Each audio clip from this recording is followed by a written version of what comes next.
La revue de presse d'Europe 1, Olivier Delagarde, avec ce matin cette question: qui vote pour Donald Trump? Vous voulez la réponse, Dimitri? Ben oui. Personne. Enfin, personne en France. Oui. Même voilà. le RN ne soutient plus Trump, souligne Guillaume Tabar du Figaro. Il y a 8 ans, rappelle-t-il, l'homme d'affaires entré en politique détonnait déjà par son style et la radicalité de ses positions, mais parce que brocardé par les élites, combattu par les milieux artistiques et médiatiques, il apparaissait d'abord comme un candidat anti-système. Se dire trumpiste était alors d'autant plus concevable qu'Hillary Clinton représentait jusqu'à la caricature une certaine gauche coupée du peuple.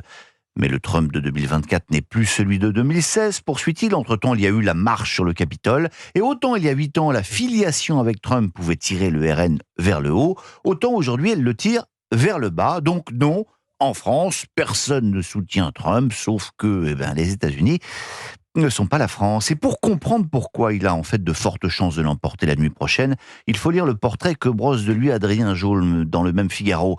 Trump incarne un personnage dont les fondateurs de la République américaine, férus d'histoire antique, se méfiaient par avance. Celui de l'homme fort, soutenu par un mouvement populaire. César ou Néron, il incarne pour les uns le recours contre les institutions corrompues, pour les autres le grand corrupteur, agent du chaos et de la division. Et puis, quoi qu'on en pense, c'est une bête de scène. Dans l'opinion, Lola Ovarles rappelle que depuis 2016, le candidat républicain aura tenu plus de 500 meetings. Il est en fait en campagne sans interruption, telle une machine qui ne sait pas s'arrêter. Et en 8 ans, il a su se construire une base de supporters solides, acharnés, jeunes comme vieux, blancs comme noirs, hommes comme femmes. Alors une chose est en revanche sûre, le scrutin va être serré. Eh bien non, toujours pas, Dimitri, c'est même pas sûr. Alors, si, c'est effectivement ce que disent les sondages, mais le problème, c'est qu'il n'arrête pas de se tromper, rappelle le Parisien. Lors des 2 dernières élections, le vote Trump a chaque fois été largement sous-évalué. Et cette année, les sondeurs sont à nouveau terrifiés à l'idée de sous-estimer Trump, explique dans Les Échos Joshua Clinton. Et il sait de quoi il parle. Joshua Clinton, c'est effectivement le président de la commission qui a été créée après le fiasco des sondeurs de 2020.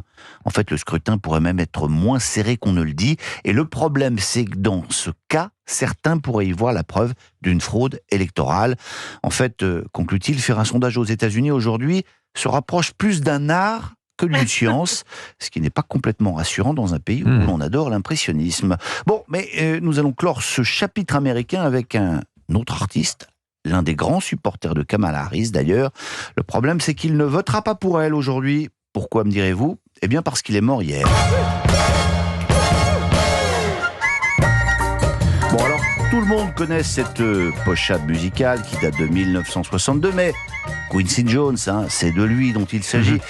Aura fait bien d'autres choses dans sa vie. Ce musicien, compositeur, arrangeur, producteur de génie restera dans l'histoire de la musique pour son son incomparable. Très beau portrait de lui signé Olivier Nuc du Figaro. Dans les années 60, il fonde le meilleur groupe de jazz de la planète. Mais nous crevions la dalle, raconte-t-il. C'est là, déclare Quincy, que j'ai découvert qu'il y avait la musique d'un côté et le business de l'autre. Et il va effectivement devenir un roi du business, jusqu'à superviser l'album Thriller de Michael Jackson, vendu à 65 millions d'exemplaires. Long compagnon de route du Parti démocrate, il avait proposé ses services à Barack Obama en cas de création de l'équivalent d'un ministère de la Culture. Donald Trump y a, paraît-il, vu un signe. Il est décédé à l'âge de 91 ans. Et vous terminez cette revue de presse Europe 1, Olivier Delagarde, avec une quinquagénaire en pleine forme. Pas une ride. Et pas une bouche non plus. Juste un nœud rouge sur la tête. Si je vous dis qu'elle est japonaise, que c'est une chatte toute blanche, vous aurez sans doute compris de quoi il s'agit.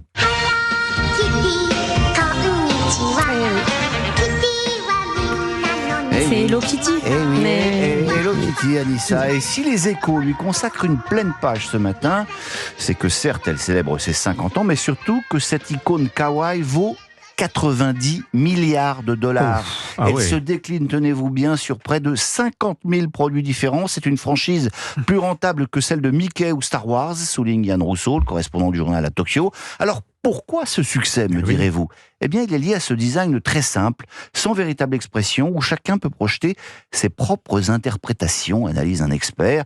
Certaines féministes sont aussi hyper remontées contre Hello Kitty. Elles y voient un symbole de l'infantilisation des femmes et leur effacement dans la vie politique ou économique. Bon, c'est vous qui voyez. Reste une question, à votre avis, une créature de sexe féminin, toute blanche, sans bouche, donc qui ne s'exprime pas et qui gagne beaucoup d'argent, à votre avis, pour qui elle voterait aux États-Unis?